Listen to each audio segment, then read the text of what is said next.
La télévision Equinox TV a créé un tollé général dans la presse privée. La nouvelle expression parle de répression du gouvernement. Le MINCOM ferme Equinox TV a annoncé le jour. Le MINCOM scelle Equinox TV a annoncé mutation. Le messager évoque un rouleau compresseur sur le média.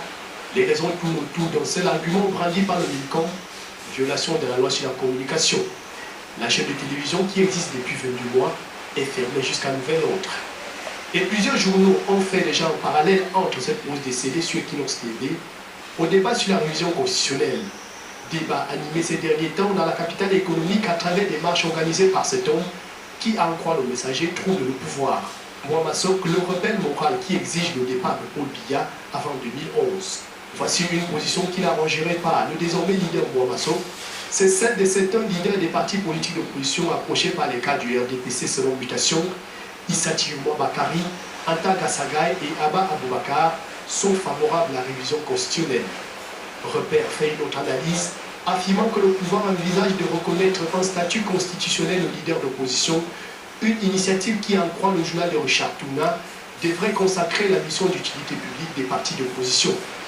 Révision constitutionnelle aussi, voilà qui pourrait permettre aux députés de monter les enchères, selon le messager, eux qui jugent insuffisantes les indemnités commises pour les mettre en mouvement. Réponse à mutation, puisque une indemnité de cession de millions de francs CFA a déjà été instituée, des véhicules offerts en lieu et place du crédit automobile, et puis l'enveloppe des micro-projets qui passe de 8 à 10 millions de francs CFA.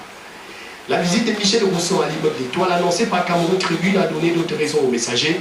Selon le journal de Pius Ndjawé, le vice-président du groupe Bolloré et ancien ministre français de la coopération a signé un partenariat avec la fondation Chantal Biya, ce que le messager qualifie de politique réseau sous le couvert du social.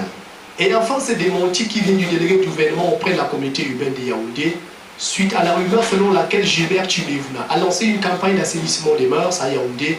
Faux, a rétorqué le premier magistrat de la ville à mutation, et les sexy girls peuvent désormais sortir en paix et se faire voir. Revue de presse et à la prochaine.